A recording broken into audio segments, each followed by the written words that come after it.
तस्य स्वयं स्वभावाप्ति प्रभावे कृत्सन कर्मणः तस्मै संज्ञान रूपाय नमोस्तु परमात्मने।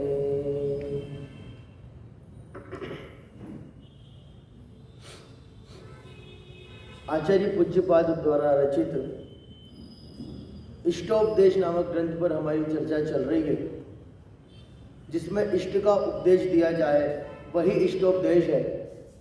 और इष्ट वो जिससे प्रयोजन की सिद्धि होवे, और प्रयोजन वो जो सच्चा सुख प्राप्त करवा दे, वही वास्तविक प्रयोजन है।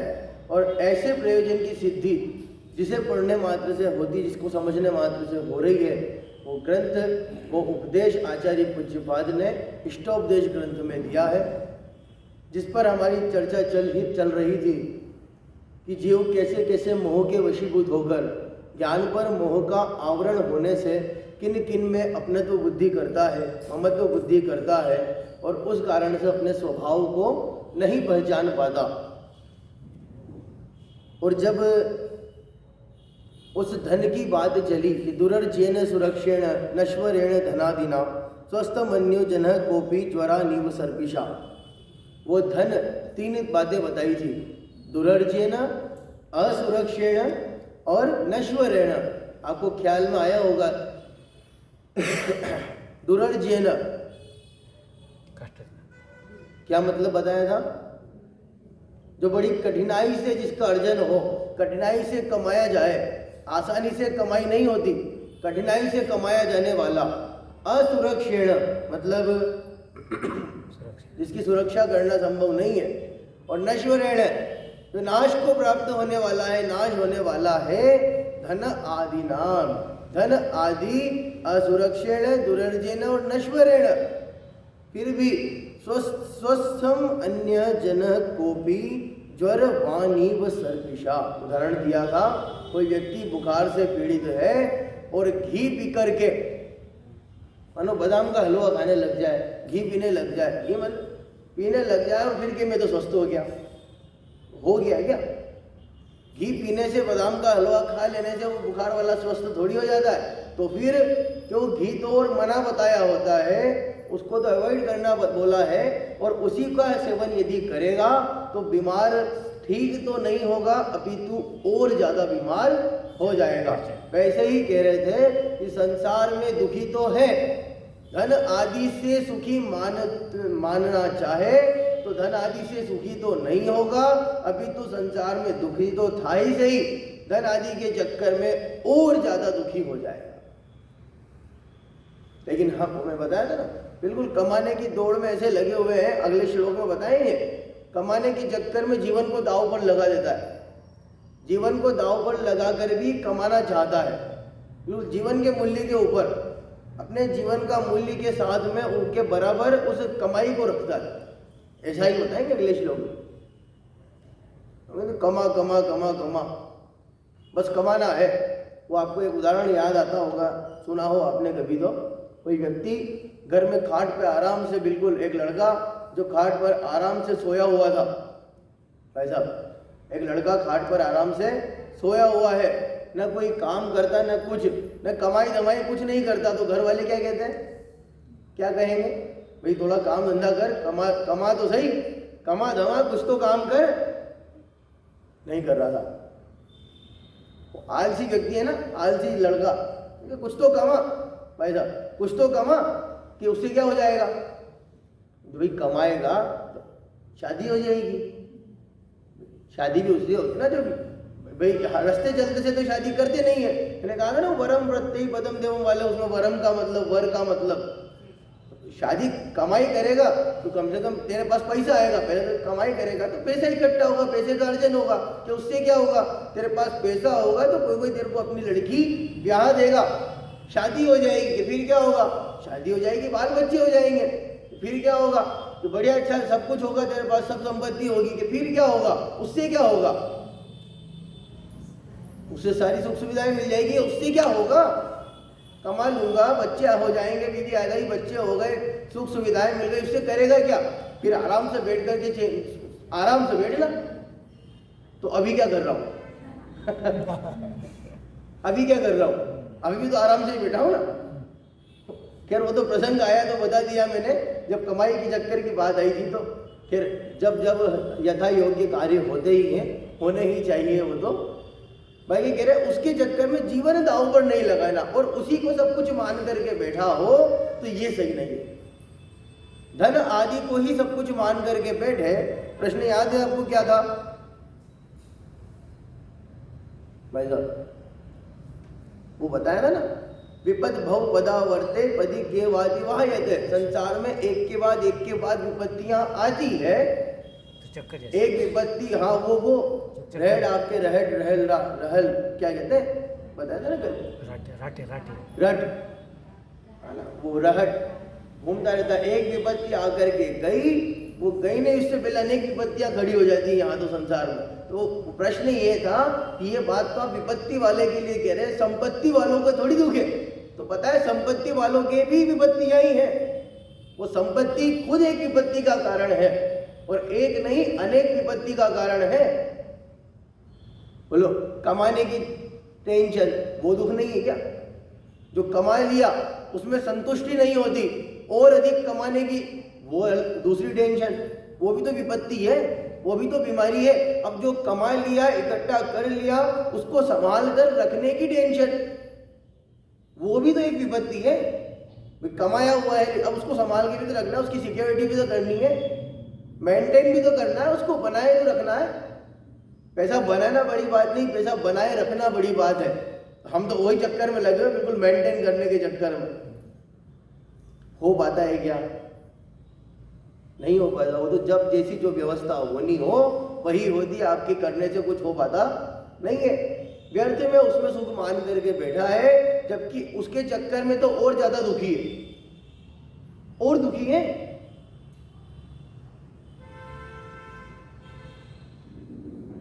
अब क्या संजीव जी बताया था, वो हमेशा एक उदाहरण देते हैं कमाई का। 1 नंबर, 2 नंबर और 3 नंबर की कमाई बताते हैं।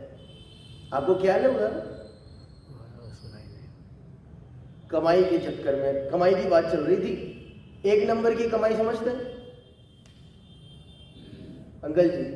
1 नंबर की कमाई आपकी इधर नहीं चलता? 1 नंबर की कमाई, 2 नंबर की कमाई नहीं चलता? चलता है ना? 1 नंबर की कमाई क्या? ईमानदारी से। 1 नंबर की कमाई तो बाबू जी वो जो ईमानदारी से कमाई जा रही है, रिटर्न फाइल में आप मेंशन कर रहे हैं, वही है ना? जो आपके ITR में फाइल में मेंशन हो रही है वो 1 नंबर की कमाई है। 2 नंबर की कमाई जो वो टेबल के नीचे वाली कमाई, समझते हैं ना? 2 नंबर की कमाई काला धन, काला धन। उसका गवर्नमेंट को नहीं पता, गवर्नमेंट को नहीं पता, इनकम टैक्स डिपार्टमेंट को नहीं पता, आपको पता है और आपके घर वालों को तो पता है, पता है ना? अब 3 नंबर की कमाई कौन सी बताते हैं? वो कमाई जो गवर्नमेंट को नहीं पता।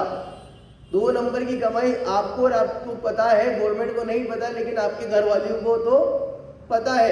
3 नंबर की कमाई वो जो सिर्फ आपको ही पता है, उसकी खबर घर वाले को भी नहीं है। होती है ऐसी कमाई? आप ऐसी कमाई है जो सिर्फ आपको ही पता है, भाई साहब को नहीं पता। भाभी जी होती है ना ऐसी? अरे मना नहीं करो, वो याद करो वो दिन 8 नवंबर 2018 था ना, 8 नवंबर 2018 रात्रि 8 बजे, जब हमारे देश के प्रधानमंत्री नरेंद्र मोदी टीवी पर आकर के बिल्कुल कॉन्फ्रेंस में बोले कि आज से 1000 और 500 के नोट बंद। उसके बाद जो इधर से निकली थी ना इनकम, 1000-500 के नोट की अंदर से जो इनकम निकली थी, वो पति भी आश्चर्य में था कि ये कहां से आ गए, घर में ही लेके इतने पैसे। निकले थे ना सभी के। आप सबको अपने अपने वो दिन याद आए होंगे जब आपने निकाले थे। है ऐसा भी तो होता है, लेकिन उसमें सुख मान करके बैठे तो आचार्य कह रहे हैं कि ये बिल्कुल गलत है। तो अब जो अगला छंद हमारा आने वाला है, इन्हें सबकी चर्चा होने के बाद में वो शिष्य पूछता है कि वो विपत्ति आ रही थी ना, याद आया होगा, वो हिरण जलता हुआ पेड़, पूरा जंगल जल रहा है, पेड़ पर बैठा बैठा आराम से उन हिरणों को जलता हुआ देखता है और खुद के ऊपर आने वाली विपत्ति को नहीं देखता।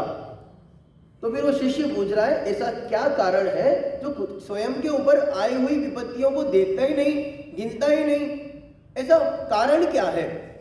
तो आचार्य उसका समाधान करते हुए कह रहे हैं, लोभ के वशीभूत होकर के अपने ऊपर आई हुई विपत्तियों को नहीं देखता, दिखती है लेकिन फिर भी नहीं देखता, और अपनी जीवन की कीमत के बराबर पैसे को मानता है। पैसा कमाने के लिए, पैसा इकट्ठा करने के लिए, अपनी जीवन भी दांव पर लगाने के लिए तैयार होता है।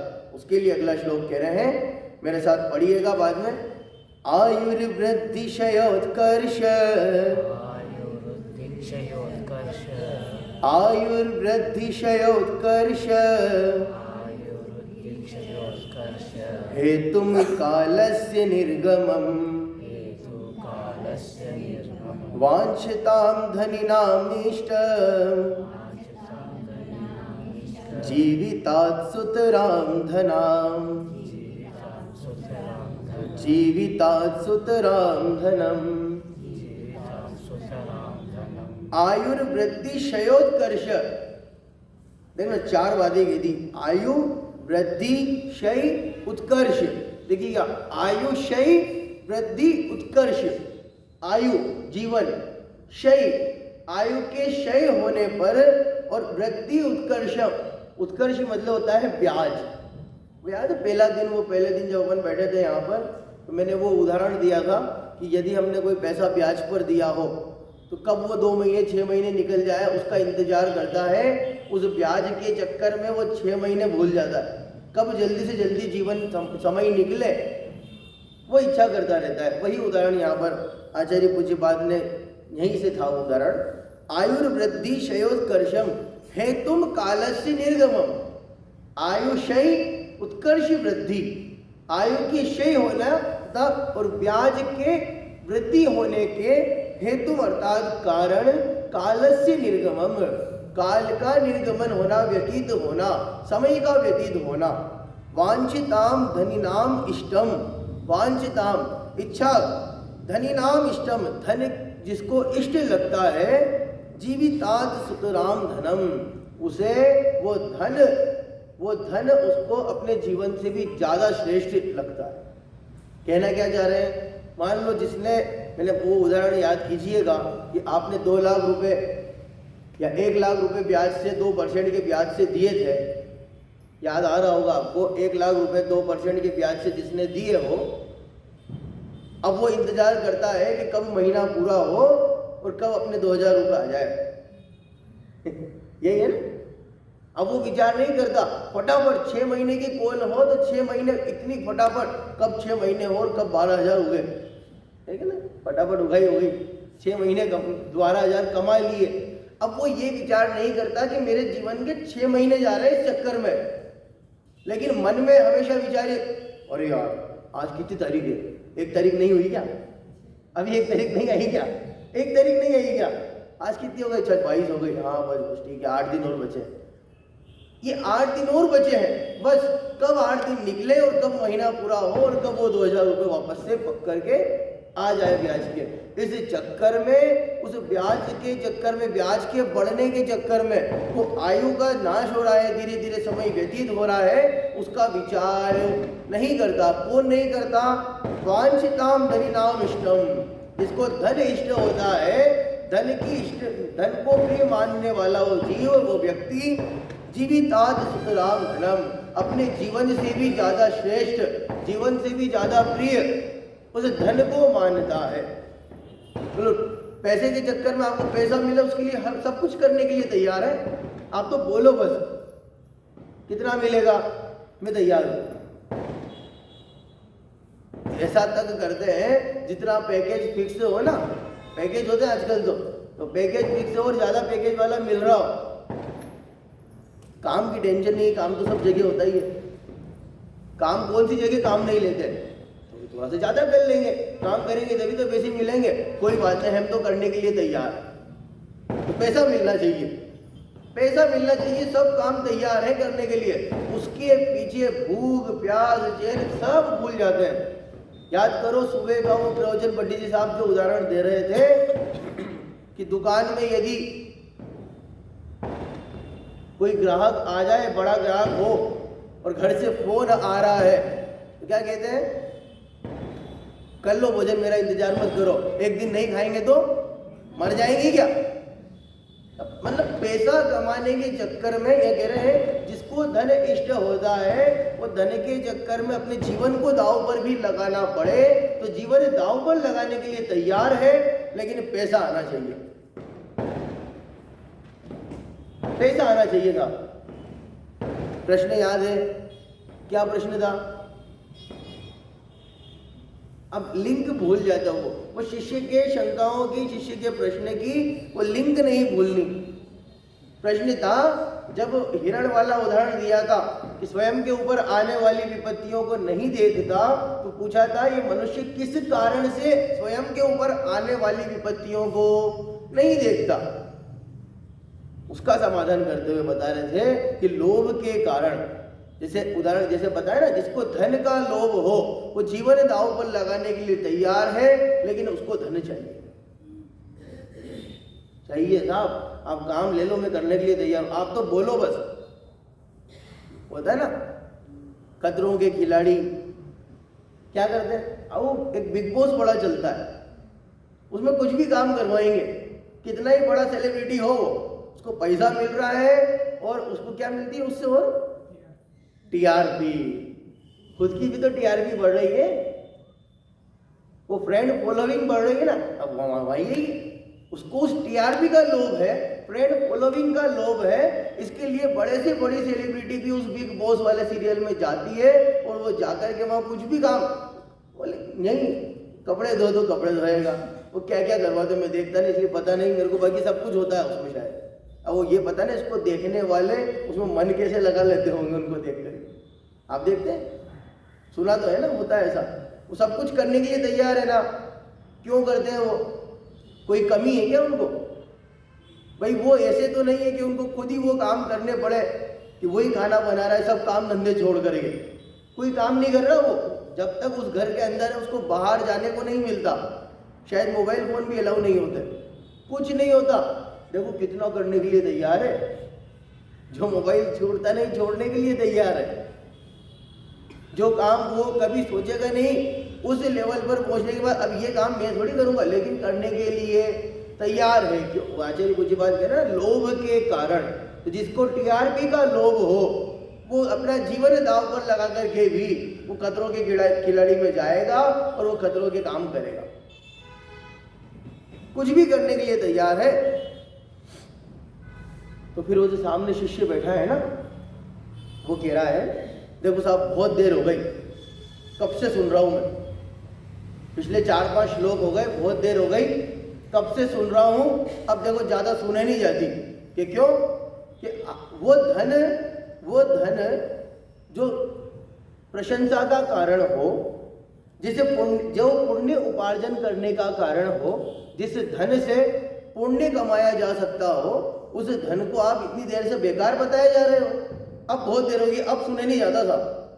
क्या कहता है?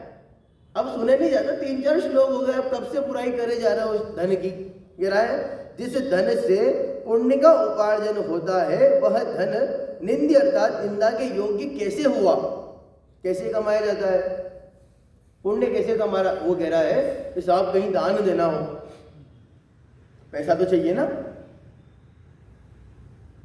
जब मंदिर बन रहा हूं मैं पैसा दे दूंगा तो दान देने से पुण्य बंद होगा या नहीं होगा? पैसा पुण्य का बंद होगा ना, बिल्कुल होगा।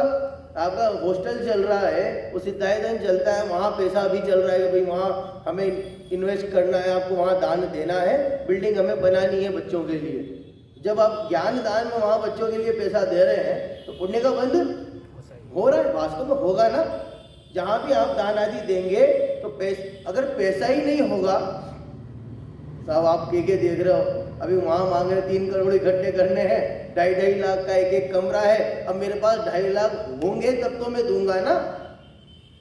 अब वो 2.5 लाख जो पुण्य बंध का कारण है, उन 2.5 लाख की गड्डी को आप बेकार बता रहे हो, ये गलत बात है। देखो आपने कई सब मान ली, लेकिन ये मानने में नहीं आ रहा।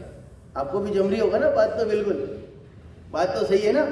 वो 2.5 लाख का चेक जब भराएगा दादी जी, जब वो चेक भराएगा, वो पैसा तो पुण्य बंध का कारण हो गया ना, उसको बुरा कैसे कहते हैं? तो आचार्य पूज्य बात कह रहे, अरे फिर क्या कर लिया, गलत ट्रैक पकड़ लिया। ऐसा नहीं है। क्यों?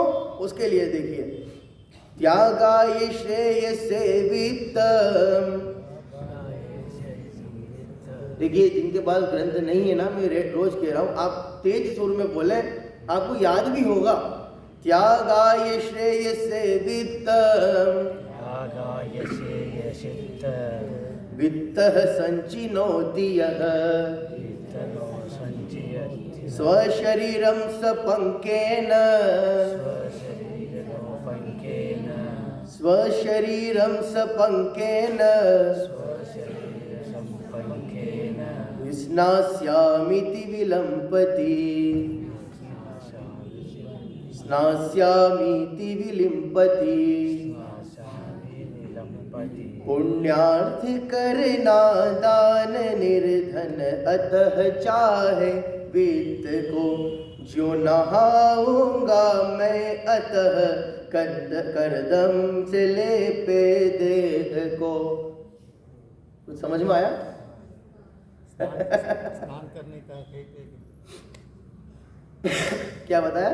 स्नान करने के लिए वो ये कीचड़ बना। हाँ है ना, जो नहाऊंगा मैं अतः करदम से लेपे देह को, मैं नहा लूंगा, ऐसा सोच करके कोई व्यक्ति कीचड़ से लेप लगा ले, कहीं कीचड़ हो रहा हो, कीचड़ में लोटने लग जाए, क्या सोच करके कि हाँ नहा लूंगा ना, क्या दिक्कत है? विजय भैया ना, प्रोस्थिल भैया है ना, हाँ, मैं नहा लूंगा ऐसा सोच करके कीचड़ लेपने लग जाए, बोलो ये उचित है क्या? भैया कीचड़ का लेप करना ही क्यों? नहा लूंगा ऐसा मान करके कीचड़ लेप रहा है, तो अभी साफ सुथरा है ना, कीचड़ लगाने की आवश्यकता आ क्या रही? नहाना पड़ेगा ही नहीं।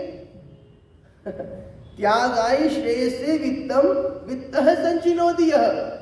त्याग आए, यहाँ पर देखो, यहाँ पर त्याग का मतलब वो दान से लिया है, क्योंकि जब हम 10 लक्षण धर्म की पूजन पढ़ेंगे तो वहाँ त्याग का मतलब वो दान नहीं है। उसकी विशेष चर्चा पंडित जी साहब आपको पूरी बताएंगे ही सही, जैसा आज सुबह भी चर्चा चल ही रही थी। लेकिन यहाँ त्याग का मतलब जैसा कहा ना कि दान आदि देकर के पुण्य बंध होता है, तो वो पैसा जो पुण्य बंध का कारण हो वो बुरा कैसे हुआ?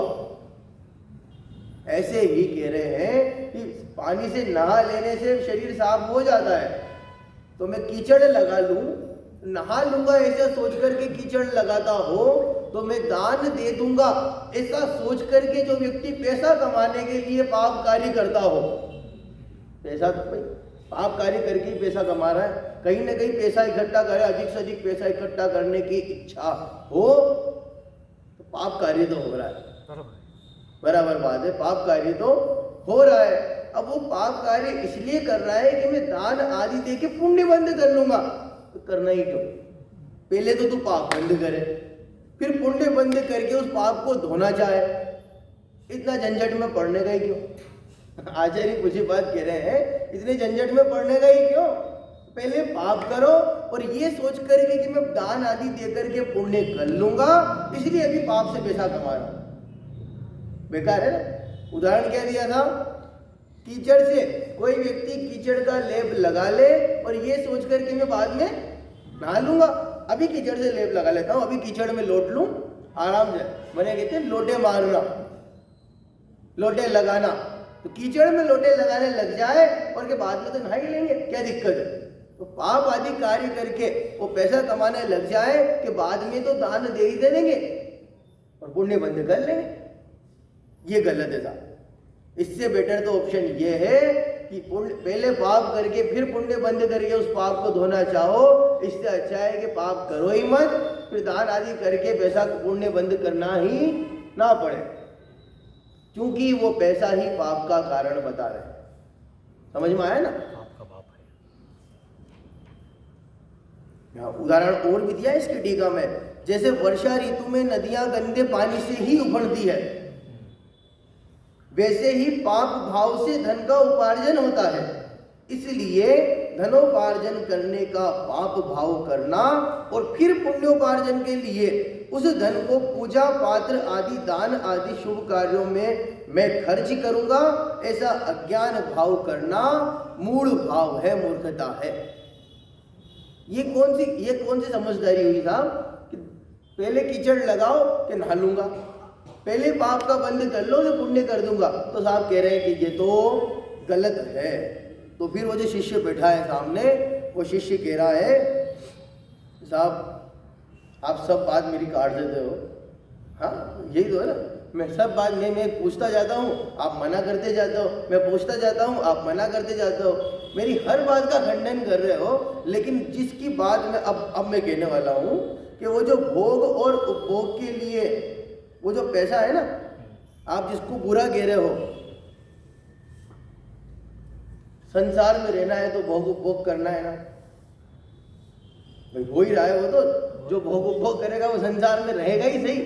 तो संसार में है जो सुख नहीं है, भले ही सुखाभास हो, लेकिन हमें लगता तो है ना सुख जैसा अक्षेप्य, तो वो सुख की वो भोग उपभोग से ही तो सुखाभास हो रहा है। हम तो भी सुख मान रहे हैं उसी में, तो हमारे लिए तो चलो ठीक है, उसको ही मान लेते हैं। तो जो भोग उपभोग है उससे वो तो पैसा चाहिए ना उसमें। तो अब बताओ, समझ में आया थोड़ा? वो शिष्य पूछ रहा है संसार में भोग उपभोग करने के लिए पैसा तो चाहिए, धन तो चाहिए, धन नहीं होगा तो भोग उपभोग नहीं हो पाएगा।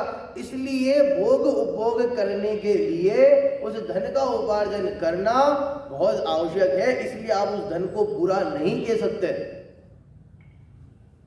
धन बुरा नहीं कह सकता। क्यों? कब से सुन रहा मैं, ठीक है आपने ये वाली बात भी मेरी काट दी, लेकिन अब ये गलत बात है। बोलो संसार में रहना है, अगर आपको भूख लगी और रसगुल्ले खाने के, रसगुल्ले का भोग करना है, पैसा होगा तभी तो रसगुल्ला मिलेगा ना, पैसा नहीं होगा तो रसगुल्ला कैसे मिल जाएगा? दुकान पर जाओगे जेब में 2 रुपया नहीं है और कहोगे रसगुल्ला दे, तो देगा क्या कोई? पैसा चाहिए। कह रहे हैं इसमें भोग और उपभोग के लिए है भगवान, जो इस प्रकार धनोपार्जन में प्रायः पाप होता है वह धन दुख का कारण है और इससे वह निंद्य है। तो धन के बिना सुख के कारण रूप भोग उपभोग असंभवित बनते हैं। इसलिए धन हो तो वह प्रशंसनीय है। कहा भी है भोजन तांबुल आदि भोग और वस्तु स्त्री आदि का उपभोग है, और भोग और उपभोग वह भोगोपभोग उसके लिए धन होना योग्य है। बिना धन के तो आप भोग उपभोग नहीं कर सकते। घर है पैसे से ही आया है, पत्नी है, बाल बच्चे हैं, तो पैसा तो चाहिए ना, बिना पैसे के काम नहीं है। रसगुल्ला खाना है, नए नए कपड़े पहनने हैं, शोरूम पर चले जाएंगे, तो पैसा नहीं होगा तो कपड़ा नहीं देगा। जो भी भोग भोगने हैं वो शिष्य कह रहा है पैसे से ही भोग भोगे जाते हैं, इसलिए वो पैसा बुरा नहीं है। ख्याल में आ रहा ना? वो सारी शंकाएं बिल्कुल लिंक बना के रखना अब आखिरी दिन तक, सारे प्रश्नों की शिष्य के। पैसा है तो भोग भोगने में आते हैं सुधर्म भैया, पैसा नहीं हो तो भोग भोगने में नहीं आते, इसलिए वो पैसा बुरा नहीं कह सकते आप। तो फिर आचार्य पूजी बात कह रहे हैं रुक रुक रुक रुक रुक, तू गलत लाइन जा रहा है। हाँ अभी सब वापस सही ट्रैक पर लेकर के आते हैं। तो वो पूछा, इसलिए अगला श्लोक लिखना पड़ा। आरंभे ताप कान प्राप्ता, आरंभे ताप कान प्राप्ता, वह तृप्ति प्रतिपादकान, वह तृप्ति प्रतिपादकान, अन्ते सुदुस्त्य जान काम, कामान कह सेवते सुधी, कामान कह सेवते सुधी। संताप युत प्रारंभ में, अतृप्ति कारक प्राप्त में, क्यों सुधी भोगे रिद्धि से जब त्याग तो शिकर अंत में। वो जिस भोग उपभोग की आप बात कर रहे हैं ना, वो स्वयं वो भोग उपभोग ही दुख का कारण है। क्या कह रहे हैं? शिष्य कह रहा था भोग उपभोग पैसे से होता है, इसलिए वो पैसा बुरा नहीं है। तो आचार्य ने सीधा वो पॉइंट पकड़ लिया, बिल्कुल। अब पैसा नहीं कह रहे, भोग उपभोग कह रहे थे ना, जड़ से ही खत्म। तो भोग उपभोग की कह रहा है ना, वो भोग उपभोग स्वयं वो भोग उपभोग ही दुख का कारण है। कैसे? आरंभे तापकान प्राप्ता वृत्ति प्रतिपादकान। आरंभे, आरंभ में, स्टार्टिंग में, तापकान अर्थात संताप करने वाले हैं, दुखी करने वाले हैं। प्राप्ति वृत्ति प्रतिपादकान और प्राप्त अतृप्ति। देखिए आप संधि विच्छेद करेंगे तो ये अतृप्ति, प्राप्ति होने पर अतृप्ति। देखो आरंभ है, शुरुआत में तो दुख देने वाले हैं, अभी बताऊंगा कैसे। जिन भोग उपभोग की बात करते हो वो भोग उपभोग स्वयं दुख का कारण है। अरे आरंभ में तो संताप करने वाले हैं, दुखी करने वाले हैं। और प्राप्त अतृप्ति प्रतिपादकान, प्राप्त होने पर अतृप्त करने वाले हैं। अंते सुदुस्त्य जान कामम, अंते सुदुस्त्य जान, और अंत में महा कठिनाई से छोड़ने में आवे, आसानी से छोड़े ना जा सके ऐसे भोग उपभोग कामान कह सेवते सुधी।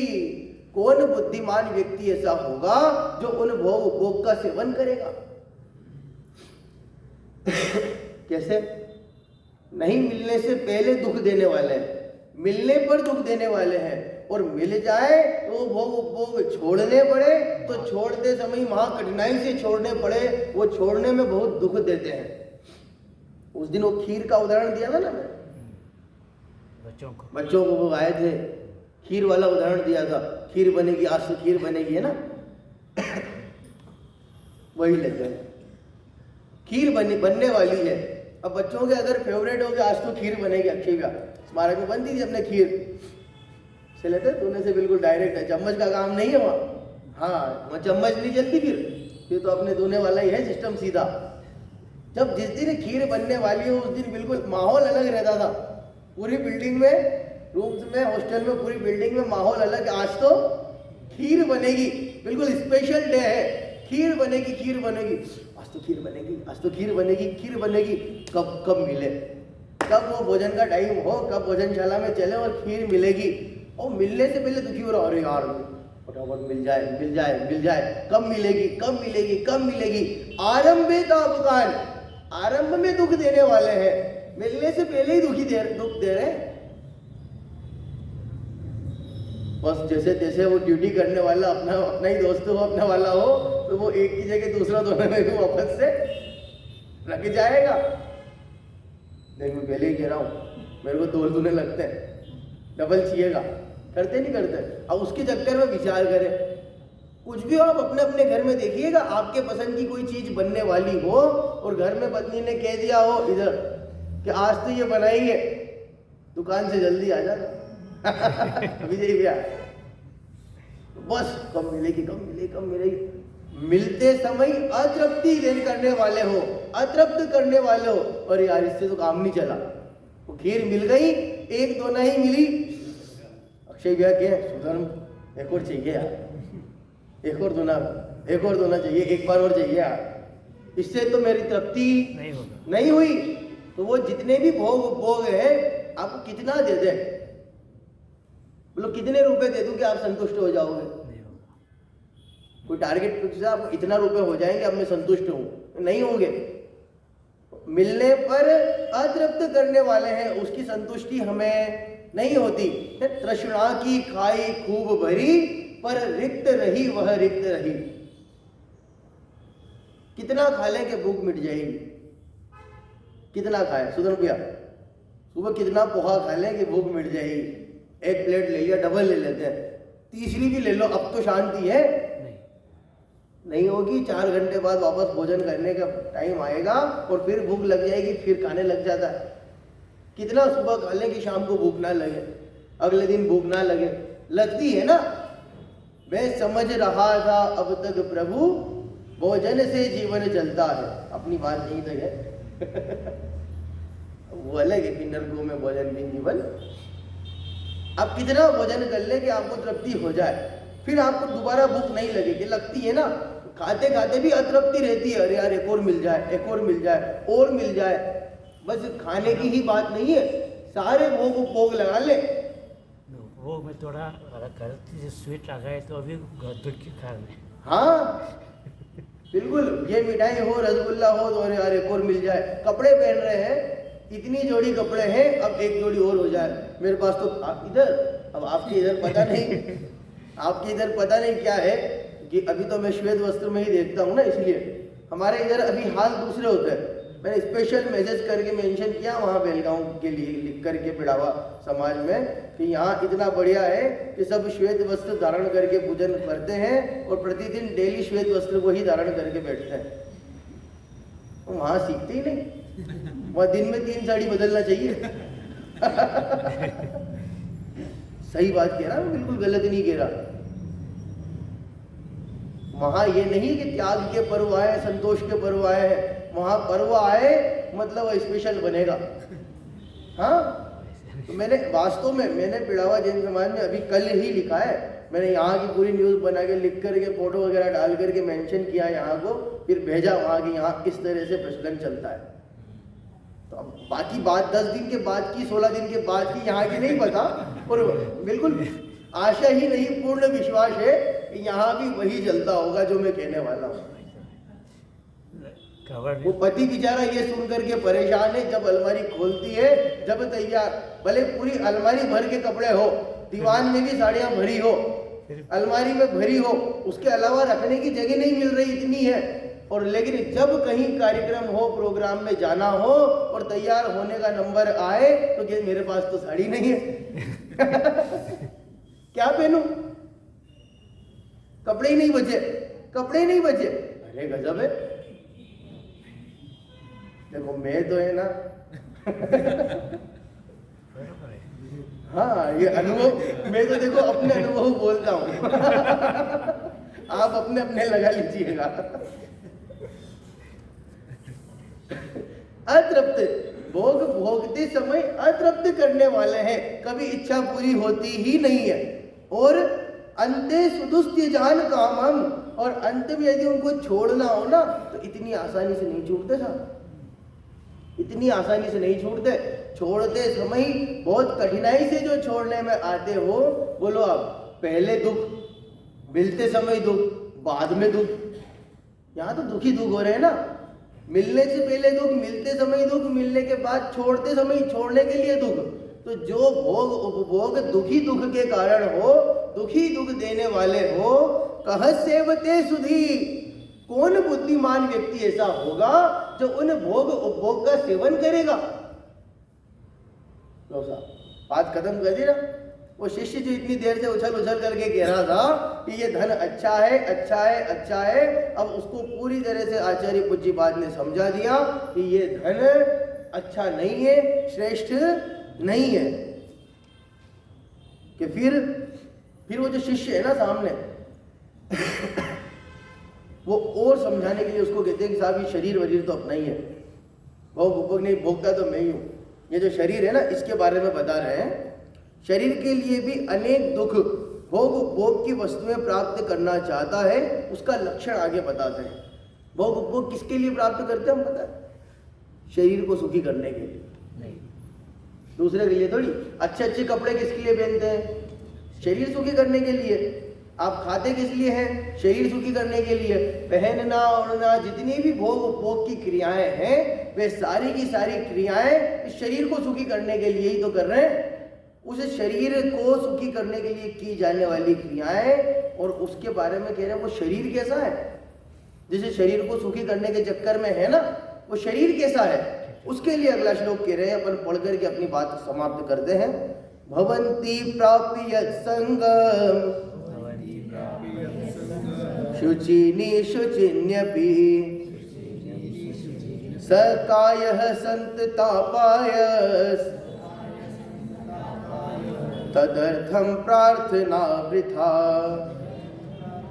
है शुचि पर जिस संग से हो अशुचि सतत अपाय कर, उस देह अर्थ विफल है, होगे इच्छा मनुज की कष्ट कर।